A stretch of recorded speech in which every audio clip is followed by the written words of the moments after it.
안녕하세요. 오늘은 좀 특별한 외국의 사례를 깊이 들여다볼까 합니다. 바로 중국인데요.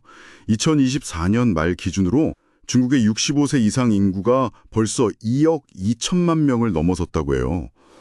이건 정말 엄청난 규모죠? 네, 맞습니다. 이게 정말 심각한 문제인데, 특히 더 큰 문제는 이 많은 노인분들을 돌볼 인력이 턱없이 부족하다는 거예요. 인력 부족이요? 어느 정도인가요? 그 자격증을 가진 요양보호사 수가요, 약 2만 명 정도밖에 안 된다고 합니다. 그런데 실제 도움이 필요한 노인 인구는 4천만 명이 넘는다고 하니까. 와, 2만 명 대 4천만 명. 이 간극이 정말 상상 이상이네요. 네, 이 수요와 공급의 불균형이 극심한 상황인 거죠. 그래서 중국이 이 문제를 풀기 위해서 기술, 그러니까 로봇에 주목하고 있다는 거군요. 네, 그렇습니다. 오늘은 바로 이 지점, 중국의 노인 돌봄 로봇 시장이 지금 어떻게 만들어지고 있는지, 또 어떤 기술들이 쓰이고 있는지 좀 자세히 살펴보고요. 우리가 이 해외 사례를 보면서 어떤 점들을 배울 수 있을지 같이 이야기 나눠보겠습니다. 아까 말씀하신 그 고령화 상황, 조금 더 구체적으로 보면요.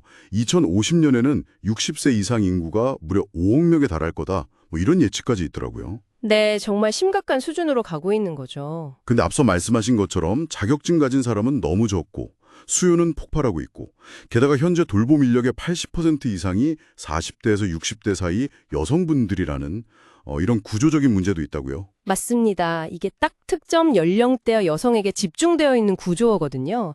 그래서 이런 극심한 수급 불균형이 로봇 도입의 가장 큰 배경이라고 볼 수 있고요. 필요성이 정말 절실하군요. 네. 그리고 여기에 중국 정부의 아주 강력한 정책 지원이 더해지고 있습니다. 정책 지원이요? 네. 특히 주목할 만한 게 2025년 2월에는 중국이 주도해서 노인 돌봄 로봇 관련 국제 표준, 그러니까 ISC 63310이라는 걸 제정했어요. 국제 표준까지 만들었다고요? 중국 주도로요? 네, 이건 단순히 기술 개발을 넘어서서 아예 산업 표준을 선점하겠다는 의지를 보여주는 거죠. 이 표준 덕분에 로봇의 안전성이나 다른 기기와의 호환성이 높아져서 로봇이 더 널리 쓰이고 또 국제적으로 거래될 수 있는 기반이 마련되는 거고요.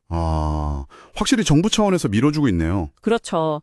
소위 말하는 기계가 사람을 대체한다, 즉 GCT-런이라는 흐름을 더 가속화시키는 중요한 움직임이라고 할 수 있습니다. 그렇군요. 그럼 중국에서는 구체적으로 어떤 종류의 돌봄 로봇들이 개발되고 있나요? 좀 궁금한데요. 크게 보면 한 세 가지 정도로 나눠볼 수 있을 것 같아요. 세 가지요. 네. 첫 번째가 이제 시장의 한 60% 정도를 차지하는 재활 로봇, 컹푸입니다. 이게 비중이 가장 커요. 재활 로봇이요? 예를 들면 어떤 거죠? 예를 들어 뇌졸중 후에 회복 훈련을 돕는 그런 로봇들이 대표적이죠. 신체 기능 회복을 돕는 겁니다. 아, 재활 수요가 그만큼 크다는 거군요. 네. 그리고 두 번째로는 한 34% 정도 차지하는 간호 로봇, 후리입니다. 이거는 식사나 목욕, 배변 활동 보조처럼 일상생활을 직접적으로 도와주는 역할을 하고요. 좀 더 직접적인 케어를 하는 로봇이군요. 맞습니다. 마지막으로 한 6% 정도 되는 게 동반자 로봇, 펜판인데요. 동반자 로봇. 이건 뭔가요? 이건 이제 대화 상대가 되어준다거나 정서적인 교감을 나누면서 노인분들의 외로움을 좀 덜어주는 데 초점을 맞춘 로봇입니다. 신체적인 도움뿐만 아니라 정서적인 부분까지 커버하려는 거네요. 재활 로봇 비중이 근데 압도적으로 높네요. 네, 아무래도 신체 기능 회복에 대한 직접적인 필요나 수요가 가장 크기 때문이 아닐까 싶습니다. 시장 성장세는 어떤가요? 전망이 밝다고 하셨는데. 네, 전망은 아주 밝습니다. 향후 5년 안에 보면요. 요양원이나 병원 같은 기관 대상 시장, 그러니까 B2B 시장이 약 120억 위안, 120억 위안. 그리고 일반 가정 대상 B2C 시장이 약 50억 위안 규모로 커져서요. 이걸 합치면 총 170억 위안 이상이 될 걸로 예상돼요. 우리 돈으로 하면 3조 원이 훌쩍 넘는 거죠. 와, 3조 원이 넘는 시장이 5년 안에요? 네.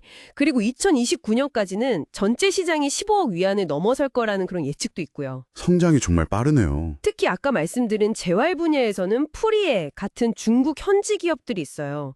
이 기업들이 가격 경쟁력하고 기술력을 앞세워서 아주 빠르게 성장하고 있더라고요. 그렇군요. 그럼 이런 로봇들이 실제로 어떻게 움직이는 건가요?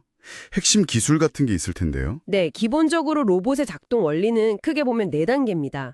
감지, 결정, 실행, 상호작용. 감지, 결정, 실행, 상호작용. 네, 센서로 주변 상황이나 사용자 상태를 감지하고 그걸 바탕으로 어떻게 행동할지 결정하고 결정된 대로 움직임을 실행하고 또 사용자와 필요한 정보를 주고받는 상호작용을 하는 거죠. 이 과정을 계속 반복하는 겁니다. 그럼 여기서 뭐가 제일 중요한가요? 여기서 핵심은 결국 얼마나 정확하게 감지하느냐, 그리고 얼마나 정교하고 부드럽게 실행하느냐인데요. 아, 센서 기술이랑 움직이는 부품이 중요하겠네요. 맞습니다. 그래서 고밀 센서 기술이 굉장히 중요하고요. 또 로봇팔 같은 걸 부드럽게 움직이게 하는 감속기나 정밀하게 이동시키는 스크류 같은 핵심 구동 부품들의 성능이 아주 중요합니다. 듣고 보니 좀 흥미로운 점이 있는데요. 이 돌봄 로봇에 들어가는 핵심 부품들 있잖아요. 이게 요즘 엄청 주목받는 인간형 로봇, 휴머노이드 로봇 부품 공급망하고 상당히 겹친다고요. 네, 바로 그 점이 중요합니다. 서로 다른 로봇 같은데 기술은 통하는 거네요. 그렇죠. 기술이 서로 영향을 주면서 발전하는 거죠. 그리고 더 나아가서 보면 화웨이나 샤오미 같은 IT 대기업들, 또 미디어 같은 유명 가전기업들이 있잖아요. 네네, 알죠. 이런 거대 기업들이 자신들의 강점인 스마트홈 기술 같은 것과 연계해서 이 돌봄 로봇 시장에 뛰어들고 있어요. 그러면서 산업 생태계 자체가 막 융합되고 확장되는 모습입니다. 아, IT 기업들까지 들어오면서 판이 더 커지는군요. 네, 예를 들면 의료기술 기업인 메디테크가 로봇 전문 기업 유비텍하고 협력하고 여기에 또 화웨이의 통신 기술이나 AI 플랫폼 기술을 결합하는 식으로 협력이 이루어지고 있습니다. 정말 다양한 기술과 산업이 융합되는 현장이네요. 네, 그렇습니다. 자, 그럼 오늘 이야기를 좀 정리해 보겠습니다.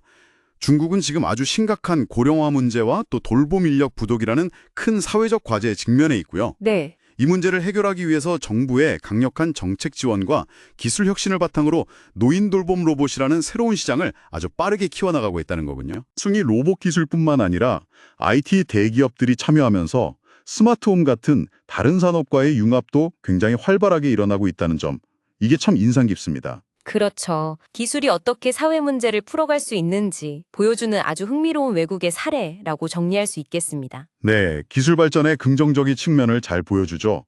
다만 마지막으로 우리가 한번 생각해 볼 질문이 있는 것 같아요. 어떤 질문일까요? 이런 로봇들이 분명히 노동력 부족 문제를 해결하고 또 효율적인 돌봄을 제공하는 데는 도움이 될 겁니다. 그건 분명해 보여요. 네. 하지만 기계가 이렇게 대규모로 간병인 역할을 하게 될 때 과연 인간적인 교감은 어떻게 될 것인가? 그 문제요. 네. 그리고 또 민감한 개인정보 보호 문제도 있고요.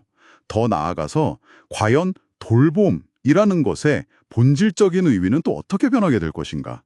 이런 새로운 고민거리들이 생겨난다는 거죠. 확실히 효율성만으로는 다 설명할 수 없는 부분들이네요. 특히 중국처럼 가족관계나 공동체 문화가 중요하게 여겨지는 사회에서는 이 문제가 좀 더 복잡하게 다가올 수도 있을 것 같습니다. 기술이 가져다주는 편리함 속에서 우리가 어떻게 인간적인 가치와 프라이버시를 지켜나갈 수 있을까? 이건 앞으로도 계속해서 고민이 필요한 지점인 것 같아요.